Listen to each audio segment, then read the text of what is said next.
오늘 우리에게 주신 하나님 말씀은 시편 119편 129절부터 144절까지의 말씀입니다.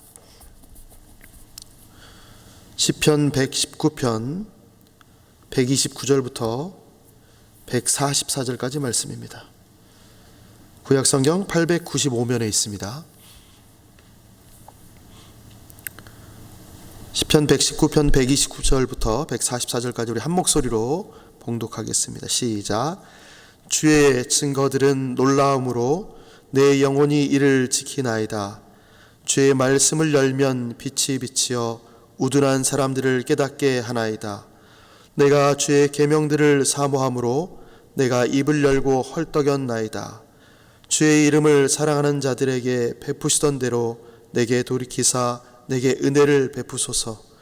나의 발걸음을 주의 말씀에 굳게 세우시고 어떤 죄악도 나를 주관하지 못하게 하소서. 사람의 박해에서 나를 구원하소서. 그리하시면 내가 주의 법도들을 지키리이다. 주의 얼굴을 주의 종에게 비추시고 주의 율례로 나를 가르치소서. 그들이 주의 법을 지키지 아니하므로 내 눈물이 시냇물같이 흐르나이다. 여호와여, 주는 의로우시고 주의 판단은 옳으니이다. 주께서 명령하신 증거들은 의롭고 지극히 성실하니이다. 내 대적들이 주의 말씀을 잊어버렸으므로 내 열정이 나를 삼켰나이다. 주의 말씀이 심히 순수함으로 주의 종이 이를 사랑하나이다. 내가 미천하여 멸시를 당하나 주의 법도를 잊지 아니하였나이다. 주의 은은 영원한 의요 주의 율법은 진리로소이다. 환난과 우환이 내게 미쳤으나 주의 계명은 나의 즐거움이니이다. 주의 증거들은 영원히 의로우시니 나로 하여금 깨닫게 하사 살게 하소서. 아멘. 119편의 시인은 하나님의 말씀을 의지하고 공의롭게 살고 있는 자신을 향해서 하나님의 구원을 바라면서 그 구원이 성취되기를 간구하고 있습니다. 오늘 본문의 시작은 시인이 하나님의 증거들을 묵상하면서 지혜를 발견한 내용을 이야기합니다. 그 지혜가 놀랍고도 경탄을 금할 수 없다 이야기합니다. 129절에 놀랍다라는 표현은 단순히 우리가 깜짝 놀라다 이런 표현이 아니라 이 단어의 구약의 쓰임새를 보면 하나님께서 행하시는 놀라운 기적을 묘사하는 단어입니다. 하나님의 구속 역사 가운데에 이스라엘 백성이 경험했던 그 구속의 역사들, 하나님의 구원을 경험했던 그 사건들을 놀랍다라고 표현할 때 그 단어를 같이 쓰고 있습니다. 시인이 말하는 이 놀라움은 말씀이 갖는 지혜와 신비가 기적 같다라는 뜻입니다.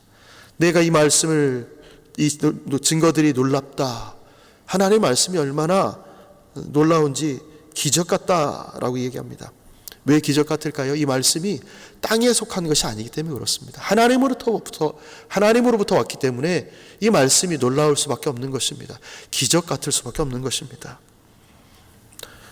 그 지혜와 기쁨을 경험하고 나니 이 말씀이 나를 지킨다. 내 영혼이 이를 지킬 수밖에 없습니다. 그렇게 표현합니다. 이 놀라움의 말씀은 시인에게 또 우리에게도 이 경외심을 갖기에 충분합니다.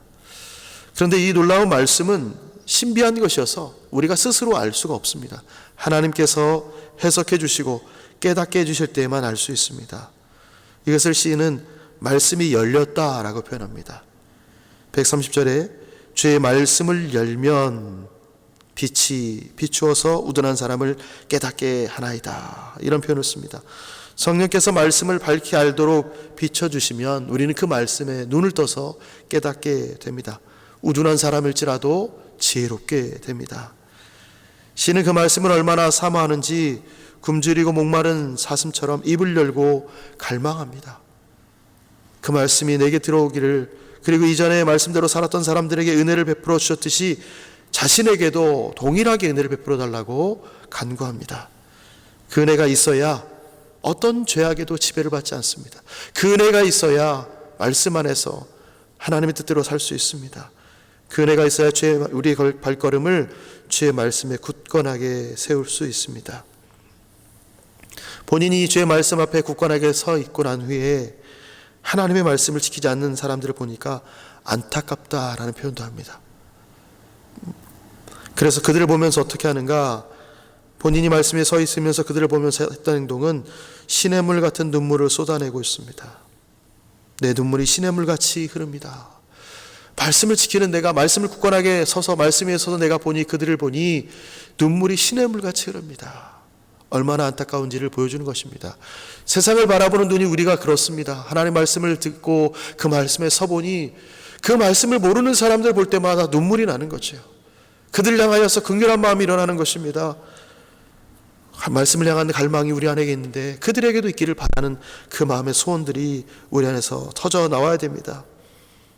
우리에게 말씀을 향한 갈망이 있어서 말씀의 신비를 깨닫고 그 말씀을 붙들지 못한 이들을 향한 긍휼함을 소유하시는 주의 백성 되시기를 축원합니다.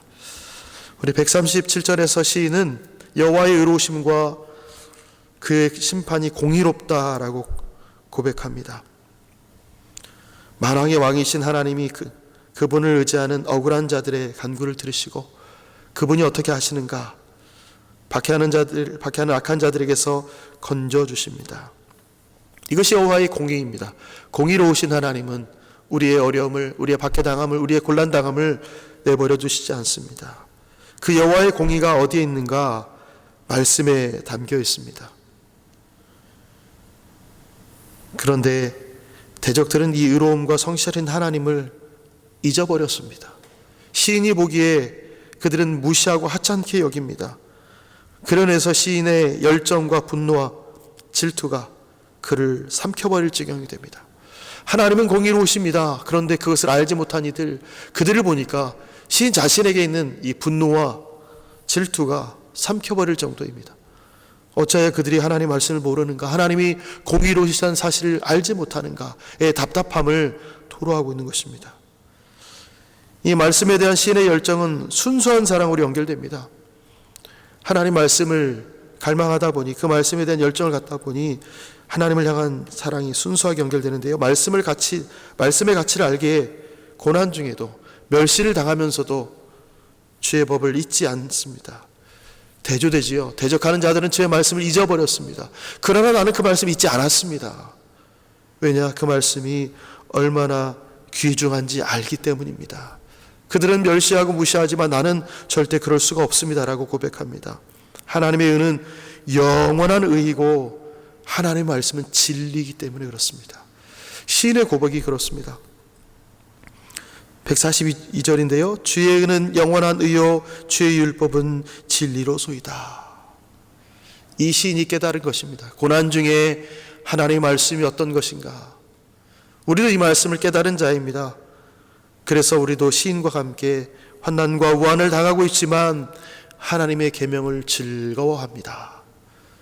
내 상황이 어렵고 힘듭니다. 괴롭습니다. 그럼에도 불구하고 하나님의 계명이 즐겁습니다. 고통 가운데서도 의로운 말씀을 깨닫는다면 내면이 살아나는 것입니다. 고난 중에 있지만 왜 당신은 기뻐합니까? 고난 중에 있는데 어찌하여 넘어지지 않습니까? 라고 말할 때에 우리가 이렇게 말할 수 있는 것이지요.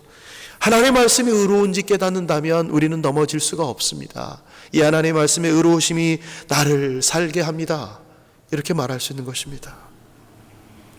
말씀은 하나님의 성품을 반영합니다. 하나님의 어떤 분인지 우리는 알기 때문에 그 말씀을 신뢰할 수밖에 없습니다. 하나님이 어떤 분인지 알기에 그분이 말씀하신, 그 하나님이 말씀하신 이 성경의 기록을 우리는 따라갈 수밖에 없습니다. 하나님은 의인에게 생명을, 악인에게 사망을 주시는 의로운 분이실 뿐 아니라 그분의 말씀을 반드시 성취하시는 신실한 분이십니다. 그러므로 우리는 이 말씀을 붙들고 반드시 그 말씀이 우리에게 주는 의로움을 경험할 뿐만 아니라 하나님께서 그 말씀대로 성취해 주시는 신실한 분이시라는 결론을 보게 됩니다. 그러니 오늘도 우리는 이 말씀을 묵상하면서 결론을 바라보며 결과를 기대하며 하루를 살아내는 것입니다. 오늘도 이 말씀이 우리의 삶에서 성취되기를 사모하고 깨달은 말씀대로 살아내는 하루가 되시기를 예수님의 이름으로 축원합니다. 아멘. 하나님, 우리는 오늘도 이 말씀이 우리에게 다가옴을 기대하고 기다립니다. 말씀이 다가올 때 우리 스스로 깨달을 수 없어서 성령의 조명하심을 기대하며 말씀 앞에 엎드립니다. 이 말씀이 환난과 우한 가운데서도 우리를 지키고 살리니 그 말씀을 따라갈 수밖에 없습니다. 오늘의 삶 가운데서도 이 말씀이 우리 입술에 머물고 삶에 머물 수 있도록 주의 신실하심을 기대하며 살아가는 오늘이 되도록 붙잡아 주옵소서. 이 말씀이 나에게 역사하고 우리 가족들에게, 우리 자녀들에게, 우리 부모님께 역사하는 것들을 함께 경험하는 온 가족들 될 수 있도록 붙잡아 주옵소서. 감사드리며 예수님의 이름으로 기도합니다. 아멘.